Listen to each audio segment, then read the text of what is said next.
죽음에 대해 두려워할 필요가 없다. 죽음은 반드시 오기 마련이다. 삶에서 유일하게 확실한 것이 바로 죽음이다. 그런데 이처럼 필연적인 것에 대해 왜 걱정하는가?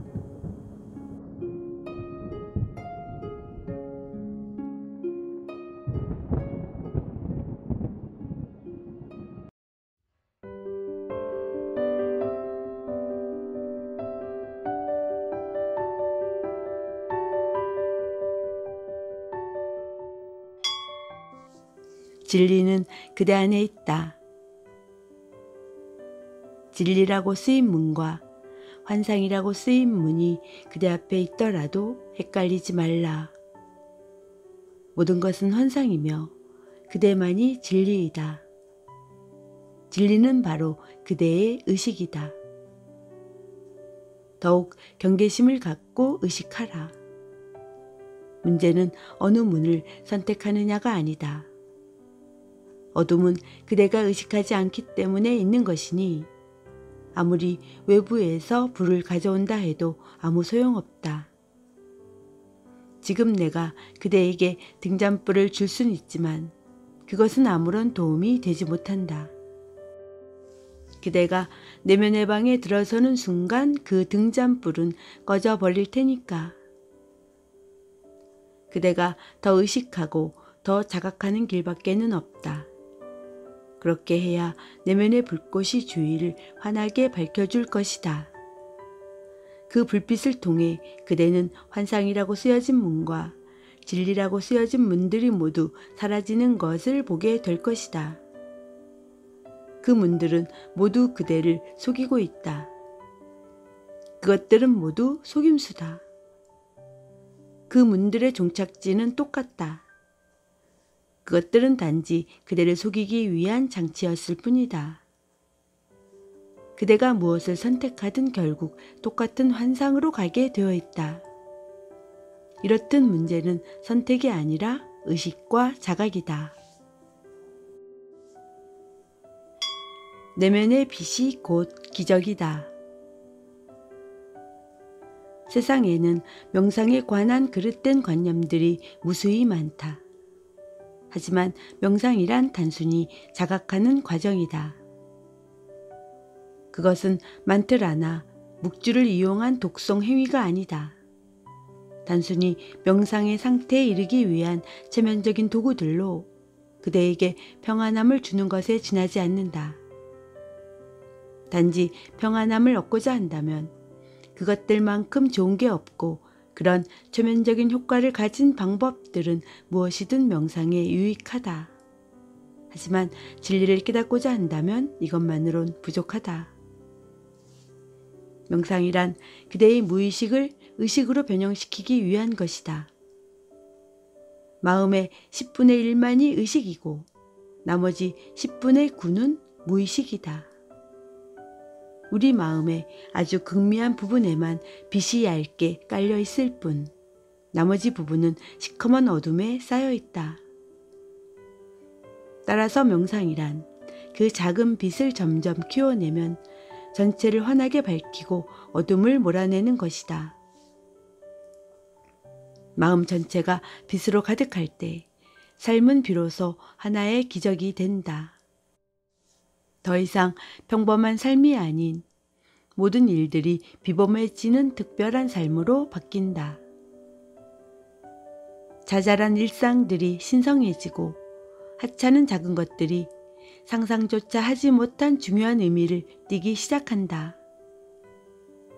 평범한 돌이 다이아몬드처럼 아름답게 보이고 존재계 전체가 환한 빛을 띠게 된다. 그대가 환하게 빛나면 존재 전체가 빛으로 넘쳐나고 그대가 어둠에 쌓여 있으면 존재 전체도 어둠에 잠긴다. 그것은 전적으로 그대의 몫이다.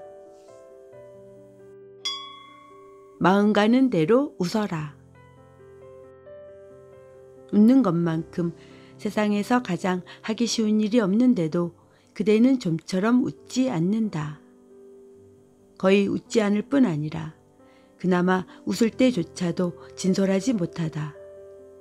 마치 상대에 대한 예의처럼 어떤 의무를 지키기 위해 마지못해 웃는 것도 같다. 웃음은 즐거움에서 나와야 하며 타인에 대한 의무가 되어선 안 된다. 다른 사람을 행복하게 하기 위해 웃어서도 안 된다. 자신이 행복하지 않은데 어떻게 다른 사람을 행복하게 할 수 있겠는가? 웃음은 저절로 나와야 한다. 웃을 수 있는 어떤 계기가 일어나길 기다려서도 안 된다. 세상 만사를 가만히 들여다보면 그대는 한시도 웃음을 참지 못할 것이다. 하나같이 웃음을 자아내는 일뿐이다. 그런데도 우리는 애써 웃지 않으려 한다. 우리는 웃음에 대해, 사랑에 대해, 삶에 대해 지나치게 인색하다. 이 인색함을 버리는 순간 그대는 새로운 차원으로 이동할 것이다. 왜 웃을 일이 일어나길 기다리고만 있는가? 삶 그 자체만으로도 웃을 만한 충분한 이유가 있다. 웃음이야말로 참된 종교이다. 심오한 무지는 그대를 평안하게 한다. 모든 지식은 불필요하다. 소위 지식이라는 것은 쓸모없는 것이다. 게다가 모든 지식은 우리에게 알고 있다는 환상을 심어준다. 그러나 실제로 우리는 아무것도 모른다. 그대는 항상 곁에 있는 배우자를 잘 안다고 생각하지만 사실은 그렇지가 않다. 그댄 자녀에 대해서도 잘 안다고 생각하지만 실상 그들에 대해 아는 바는 없다. 우리가 알고 있다고 생각하는 것은 대단한 착각이다. 누군가가 물이 뭐죠? 하고 물으면 그대는 H2O라고 대답한다. 그댄 단순히 말장난을 하고 있는 것뿐이다. 물이 무엇인지, H나 O가 무엇인지도 모른 채 그저 이름만 나열하고 있는 것이다. 누군가가 H가 무엇이냐고 물으면 그대는 수소라고 대답한다. 그런 식으로 그대는 차례대로 분자, 원자, 전자의 이름들만 나열하면서 어느 것 하나 명확하게 대답하지 않고 계속 뒤로 미루기만 할 뿐이다. 그리하여 종국에는 아무것도 모르는 절대적인 무지만이 남는다. 처음엔 물이 무엇인지 몰랐고 이젠 전자가 무엇인지 모른다. 결국 우리는 그 어떤 지식도 얻지 못했다. 그저 우리는 이름을 붙이고 구분하는 게임만 했을 뿐 아무것도 해결하지 못한 것이다. 이렇듯 무지는 너무나 심오하고 궁극적인 것이어서 깨어지지 않는다. 따라서 그대가 무지함을 이해하게 되면 어느 순간 무지 그 자체에 대해 평안해질 것이다. 무지한 상태에 이르면 더 이상 나아갈 데가 없기 때문에 무지가 아름다움과 평안을 가져다 준다. 알 수 있는 것이 아무것도 없으니 알아야 할 것도 없어진다. 무지는 광대하고 거대한 궁극 상태이다. 내가 말하는 무지의 의미는 부정적 의미의 무식이 아니다. 내가 말하는 무지는 대단히 근본적이고 현존적이며 긍정적인 의미의 무지이다.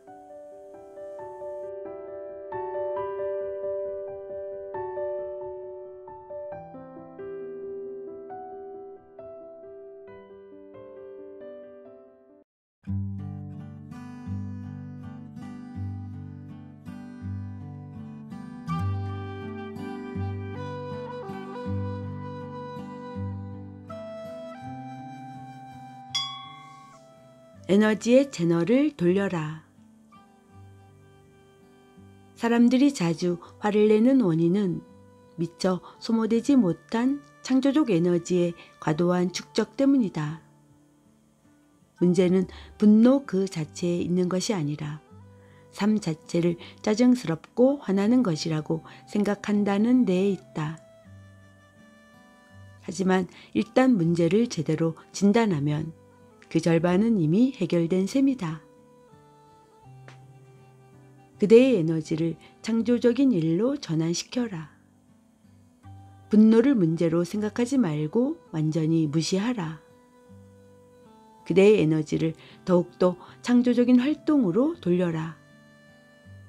그 에너지를 그대가 사랑하는 것에 쏟아라. 분노가 창의성으로 전환되는 순간 그대 안에서 놀라운 변화가 일어나는 것을 보게 될 것이다.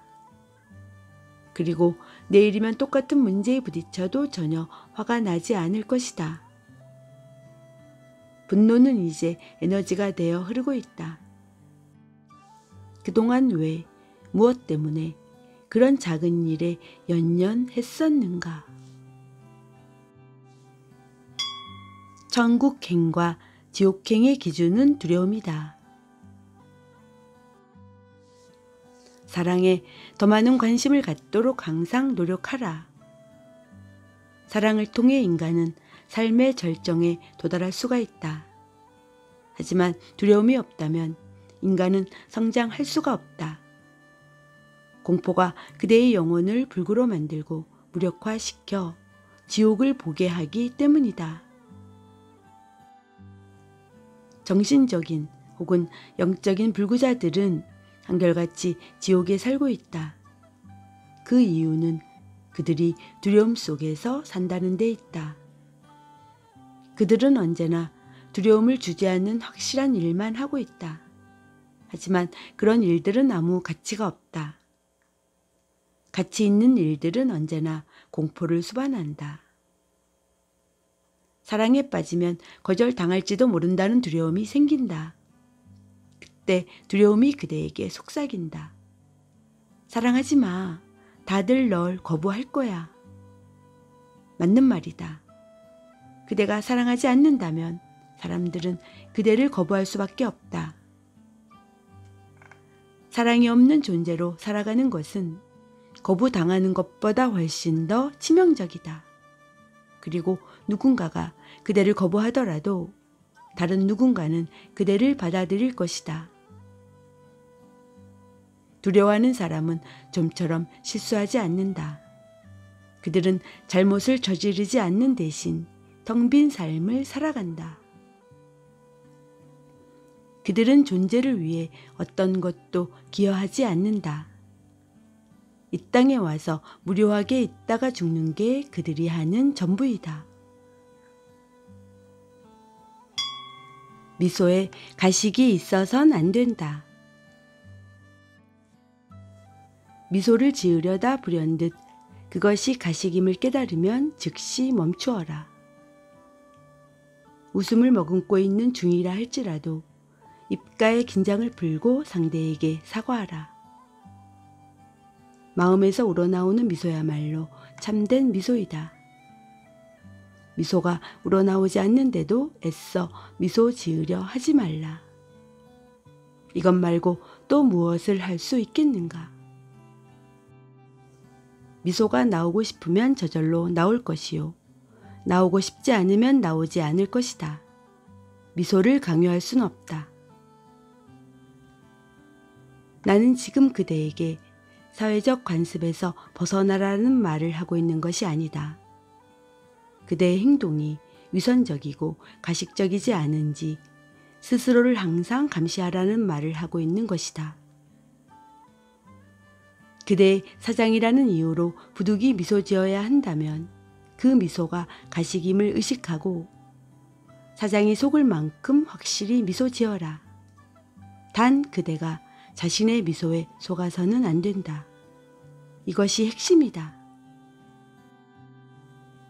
그대가 짓는 그 미소가 거짓임을 자각하지 못하면 사장이 아니라 오히려 그대가 미소에 속을 수 있다. 뿌듯한 마음으로 잘했다고 자찬하겠지만 정작 그대는 중요한 것을 놓치고 있는 것이다. 인생이란 복잡다단하고 세상엔 그대 혼자만 있는 것이 아니기 때문에 분명 가식이 필요한 상황이 있다. 하지만 친밀한 관계에선 위선적이거나 가식적이어선 안 된다. 그대가 원하지 않는 것은 단지 고개만 돌려도 저절로 죽기 마련이다. 돌보지 않는 화초가 저절로 말라 죽듯이. 그러니 위선과 가식을 마주하게 되면 그저 시선을 돌려버리기만 하면 된다. 무엇이 핵심인지를 항상 의식하라. 삶은 끝없이 긴 여행이다. 만일 추구해야 할 삶의 목표가 있다면 삶이 그토록 아름답진 못할 것이다.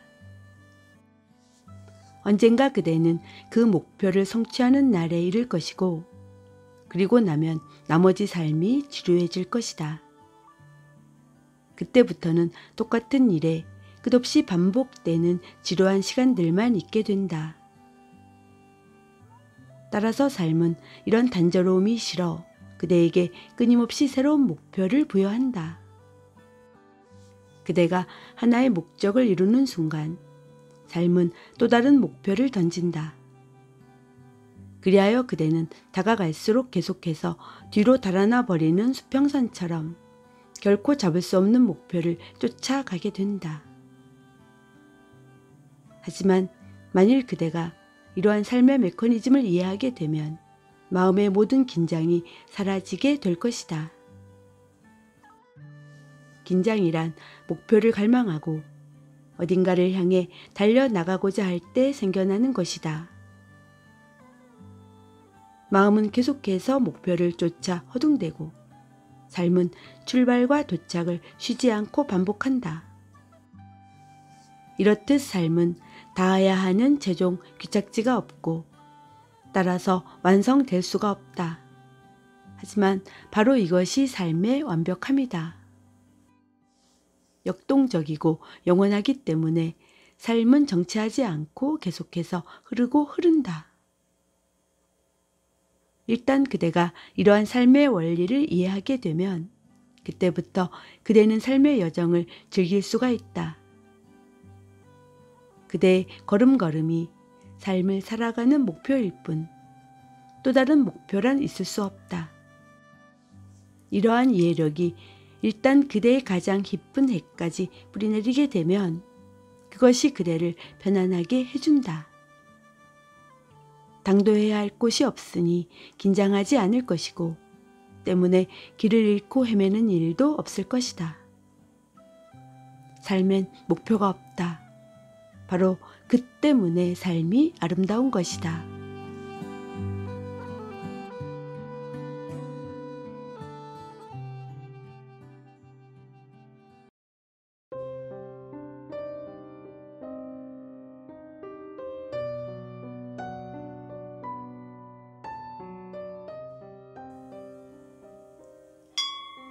역경은 그대를 강인하게 한다. 나무 한 그루가 있다. 그것을 보살피기 위해 방 안에 들여오면 바깥에 아무리 강한 바람이 불어도 나무는 끄떡하지 않는다. 전혀 위험하지 않다. 하지만 나무에게는 아무 도전이 없다. 철저한 보호 속에 있기 때문이다.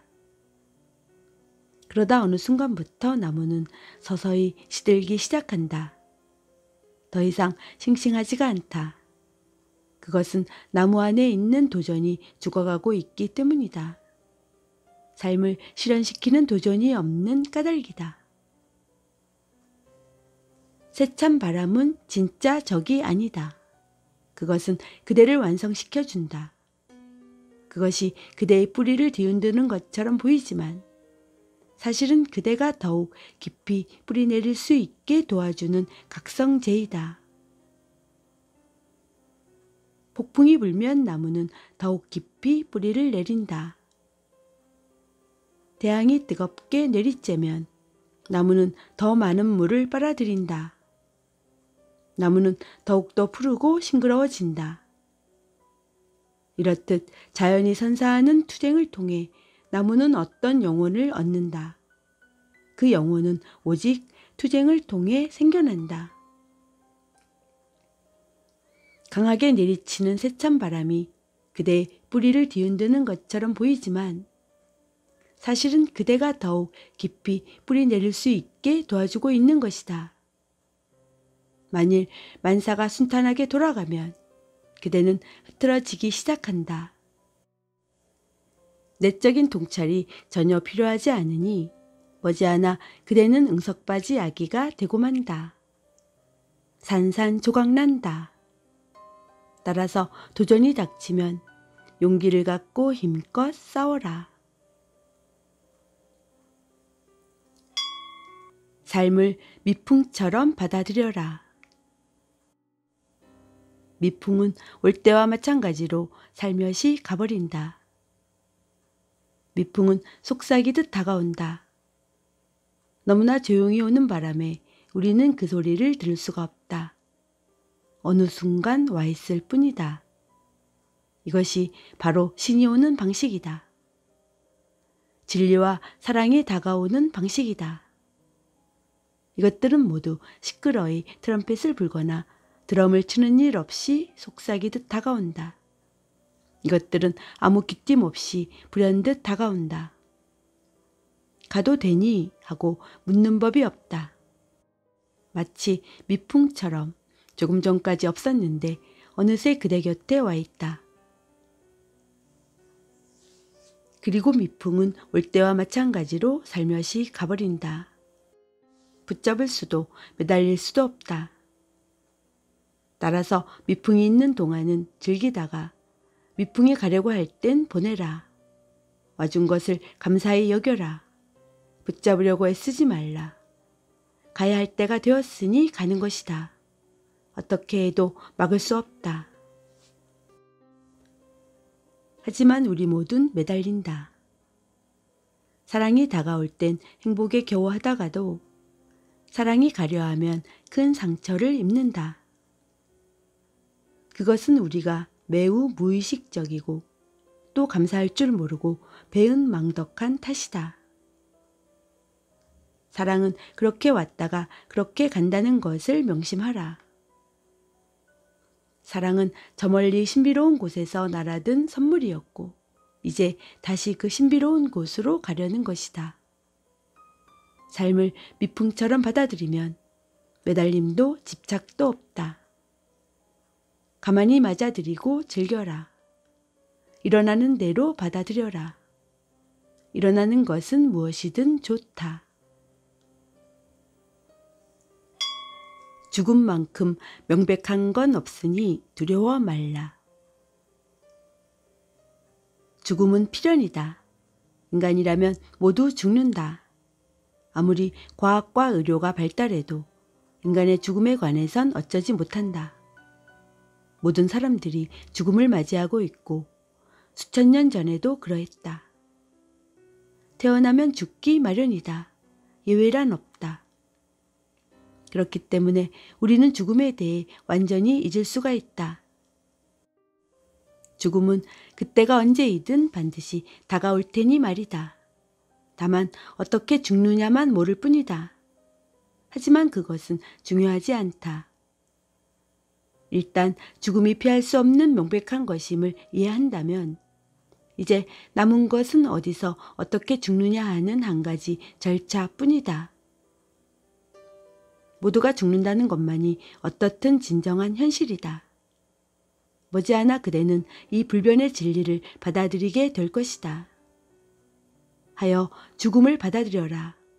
아무도 죽음에서 달아나거나 그것을 막을 수 없다. 그러니 죽음에 대해 편안해져라.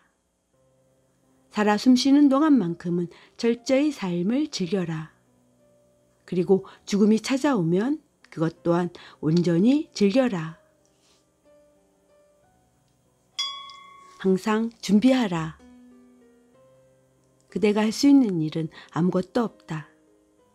깨달음은 때가 되면 스스로 찾아온다. 단지 그대가 할 일은 깨달음이 오도록 길을 트는 것뿐이다. 강제로 깨달음이 일어나게 할 순 없다. 그것은 인과관계가 아니다. 그렇다고 무력하게 가만히 있어서도 안 된다. 깨달음이 올 수 있도록 길을 터야만 한다. 물론 그대는 깨달음이 오지 못하게 길을 막을 수도 있다. 그럼에도 깨달음은 일어난다. 하지만 그대가 맞아들일 준비가 되어 있지 않다면 그것이 깨달음인지 모른 채 흘려 보내고 말 것이다. 많은 사람들이 깨달음과 맞닥뜨리기 바로 직전까지 간다. 그것들은 삶 가운데 자연스럽게 일어나지만 사람들은 그것을 받아들일 상태가 되어 있지 않음으로써 그것을 인식하지 못한다. 이는 마치 다이아몬드에 대해 아무것도 모르는 사람이 다이아몬드를 줍게 되는 것과도 같다. 그들은 다이아몬드를 알아보지 못하고 그저 조금 특별한 돌이라고만 생각하고 만다. 깨달음을 인식하기 위해선 일종의 보석 감별사가 되어야 한다. 그래야 그 순간이 왔을 때 알 수 있다. 깨달음을 강요하거나 조종할 수 있는 방법은 없다. 강제로 깨달음이 일어나게 할 수도 없다. 하지만 깨달음이 오면 그것을 의식할 수는 있다. 명상을 멈추면 의식의 능력도 상실한다. 그러니 명상을 게을리 하지 말라. 늘 준비하고 두근거리는 마음으로 기다려라.